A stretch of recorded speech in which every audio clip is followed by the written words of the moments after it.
Achei legal, né? Tá, obrigado. Bom, vamos começar. Já me falaram que o meu tempo é curto, né? Mas eu já falei que o próximo é colega, então eu posso comer o tempo dele. Então essa é a parte boa, né? Bom dia a todos, né? Como o professor falou, meu nome é Emanuel Nico, né? Eu já trabalho na Cisco há um bom tempo, né? E atualmente eu estou atuando nessa parte, né, de especialista de venda de data center, né? Data center é um mundo, né? Voltou a se tornar o ambiente do momento, né? O data center e tudo que acontece no data center. E o que acontece, né? Quando você fala de data center, você não está falando de um produto, você está falando de um ecossistema, tá? De um ambiente que tem que se manter operacional, porque qualquer indisponibilidade, a gente está falando de prejudicar o negócio de uma determinada empresa. Então, o que a gente sempre fala, imagina que você tem uma rede corporativa, tá? Nessa rede corporativa, você tem um conjunto de switches. Se você perder um switch, qual o prejuízo que você traz para essa empresa? Basicamente, você está perdendo um andar ou parte de um andar. Algum grupo de funcionários vai parar de trabalhar durante algum período, alguns vão ficar felizes, outros vão tomar café, né? Mas, é claro, você não teve um prejuízo muito grande. Dentro de um data center, se você perde um servidor, tá, e esse servidor está rodando alguma aplicação crítica, né, você está prejudicando o negócio da empresa. Então, você está prejudicando todos os funcionários da própria empresa. Tá? É muito pior do que perder um andar ou um switch no andar. Tá legal? Então, o que a gente sempre fala, dentro do data center, a gente tem um ambiente meio crítico. E o objetivo da Cisco, desde que ela entrou nesse mercado de data center, isso aconteceu em 2006 mais ou menos, né, foi sempre trazer um conjunto de inovações, tá, para facilitar ou para criar mais disponibilidade. E disponibilidade é um negócio interessante, né? Você sempre pensa em disponibilidade, você fala assim, bom, disponibilidade é só pegar e botar 2. Põe 2, está resolvido. Põe 3, né? N mais 1, está resolvido, né? Só que existe uma questão dentro do data center que é a dinâmica do data center.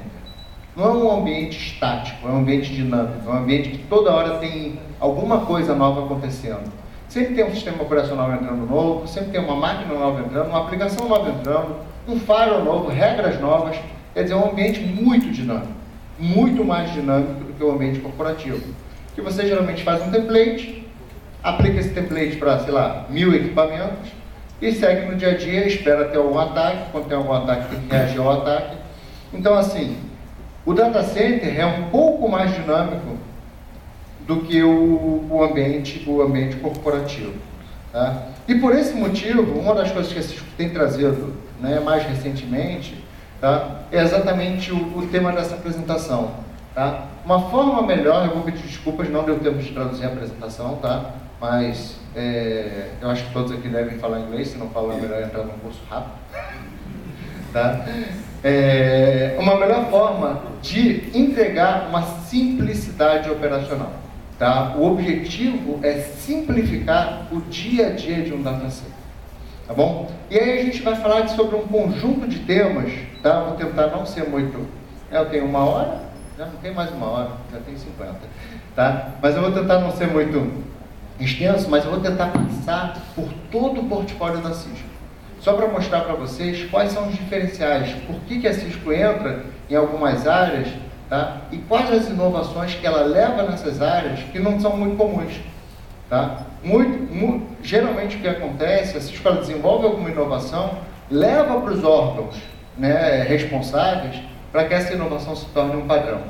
E a partir daí os outros fornecedores, né, seguem implementando essa inovação porque efetivamente se tornou um padrão e eles devem seguir o padrão, né, para se tornar capazes de oferecer no mercado. Tá bom? Então vocês vão ver muita coisa, muito do que eu vou falar são coisas que não existem no mercado. São coisas que a Cisco está trazendo que só existem nos produtos Cisco. Mas que, claro, de 1 a 3 anos, essa inovação acaba se tornando, ou seja, se o mercado adotar isso, tá, a Cisco leva para os órgãos e dentro dos órgãos essa inovação se torna um padrão, ou uma RFC, ou um padrão qualquer dentro do mercado. Tá bom? Então, basicamente, começando a nossa apresentação, isso foi só a introdução, imagina cada slide, né? Bom, começando a apresentação, né, o que está acontecendo? Né? A gente tem um conjunto de mudanças tá? Principalmente nas aplicações. Tá? As aplicações, elas estão... Calma aí, só tentar entender a ponteira. Tem uma ponteira aqui, tem uma ponteira aqui. Será que é você? Não, não é você. Aqui. Achei. Tá? Então, as aplicações, elas estão mudando na forma, né, como elas se apresentam, estão mudando no modelo de consumo e na maneira de entrega da aplicação. Tá? Isso é uma constante. Tá? E cada vez mais a gente tem visto isso. Na forma, né, existem aplicações tradicionais, então o correio eletrônico é uma aplicação tradicional. Big Data, né, você poder processar, né, volumes muito grandes de dados para fazer algum tipo de analítico. Tá? Aplicações distribuídas, tá? Um banco de dados Oracle, que você pode distribuir em vários nós e fazer o processamento distribuído. Isso tem acontecido bastante, tem um conjunto de aplicações que estão seguindo esse modelo distribuído. Tá? E aplicações móveis, né? Hoje, um desenvolvedor que escreve uma página web, ela não pode estar preocupado simplesmente com que essa página web rode no micro das pessoas. Tá? Ele tem que se preocupar que tem usuários utilizando Android, usuários utilizando, né, Apple, e essa aplicação ela tem que ser portável para todas as plataformas, tá? Independente do caminho pelo qual você está usando a plataforma. Além disso, né, existe um modelo de consumo muito forte, né, dentro das empresas com relação à cloud. Tá? E cloud é um tema bem amplo, por quê? Porque ele permite, e nebuloso, né, por isso cloud, né, mas ele permite, né, várias interpretações. Basicamente, quando você, assim, simplificando o tema cloud, uma cloud que está dentro de uma empresa, uma cloud privada, uma cloud que está numa operadora, uma cloud pública, e o que é uma cloud híbrida? A gente vai ver o que é uma cloud híbrida.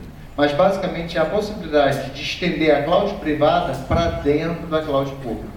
E eu vou mostrar para vocês um conjunto de inovações que a Cisco está trazendo para esse conceito de cloud híbrida. Então, o que é importante? É importante saber que existe realmente uma forte adoção do mercado para o modelo de cloud. A gente vai falar um pouquinho, e assim, se vocês quiserem perguntar qualquer coisa no meio, pode só levanta a mão e eu tento, né, responder. Se for alguma resposta um pouco mais extensa, a gente faz no finalzinho, tá? Mas vamos fazer isso dinâmico, apesar de ser um pouco amplo o auditório, eu acho que é válido para a gente transformar isso numa coisa um pouco mais interativa. E claro, aquilo que a gente falou, né? Qualquer aplicação tem que estar disponível em qualquer lugar. Tá? A gente não pode pensar que a aplicação ela está presa ou se ela só vai se atender ao ambiente corporativo. Naturalmente, você tem os desenvolvedores de aplicação que têm um linguajar, tá? Então eles estão preocupados em programação, eles estão preocupados em open source, eles estão preocupados em desenvolvimento rápido, eles estão preocupados que a aplicação possa crescer ou diminuir de acordo com as demandas, tá? E eles estão preocupados com os requerimentos de computação, armazenamento e rede. Tá legal? Do outro lado, você tem os próprios coitados de rede. O pessoal que fica lá no dia a dia, né? E que tem que manter um ambiente operacional. Esse pessoal, sinceramente, eles estão um pouco se lixando com isso aqui. Tá? Eles estão preocupados, tá? Se é um ambiente físico ou virtual, eles estão preocupados se tem uma VLAN, eles estão preocupados quais são os requerimentos de segurança. Repara, são diferentes visões, né, dentro de uma mesma empresa para fazer com que a empresa funcione. Tá legal? E um dos objetivos é a gente conseguir simplificar, né, essa correlação das necessidades do pessoal que desenvolve para as necessidades do ambiente de infraestrutura. Tá legal? Então fazer com que os dois mundos possam se falar de uma forma amigável, claro. Né? Hoje eles brigam muito. Tá? Por quê? Porque o cara da aplicação está pouco se lixando com a rede. Ele fala assim, tem que funcionar. A rede está aí só para transportar a minha aplicação. E o cara da aplicação da rede fala assim, cara, tu não tem ideia da quantidade de protocolos, a quantidade de regras, a quantidade de equipamentos envolvidos. Aí ele fala, cara, mas isso é uma aplicação. Funciona aqui, ó. Se eu ligar o meu micro, funciona. Claro, está dando a rede local, vai funcionar sempre, né? Ele esquece que tem uma WAN, ele esquece que tem um cliente lá em Manaus. Detalhe, tá bom? Então, assim, grande parte das empresas, elas gastam 73% do seu orçamento, tá, para manter o ambiente operacional, para fazer com que as coisas continuem rodando. O que significa isso? Sobra, basicamente, 27% para elas investirem em novos projetos, para elas fazerem alguma coisa diferente. Isso é ruim. Por quê? Porque a empresa que tem um custo operacional muito alto, ela naturalmente, ela vive atrasada, ela vive correndo atrás do rabo. Tá? Por quê? Porque a tecnologia não para de evoluir, concorda?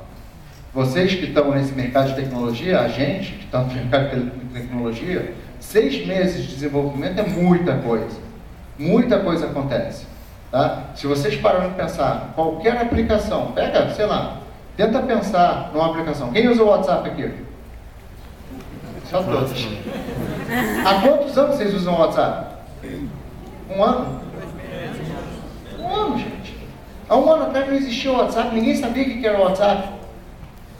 Para pensar a velocidade que a tecnologia evolui. Tá? E cada vez mais isso vai acontecer, tá bom? Então, é natural que a empresa que ela gaste muito tempo, muito dinheiro, muito orçamento com despesas operacionais, tem pouco dinheiro e pouco tempo para desenvolver novas soluções. Tá? Só que aquele cara lá da aplicação, ele não está preocupado com isso.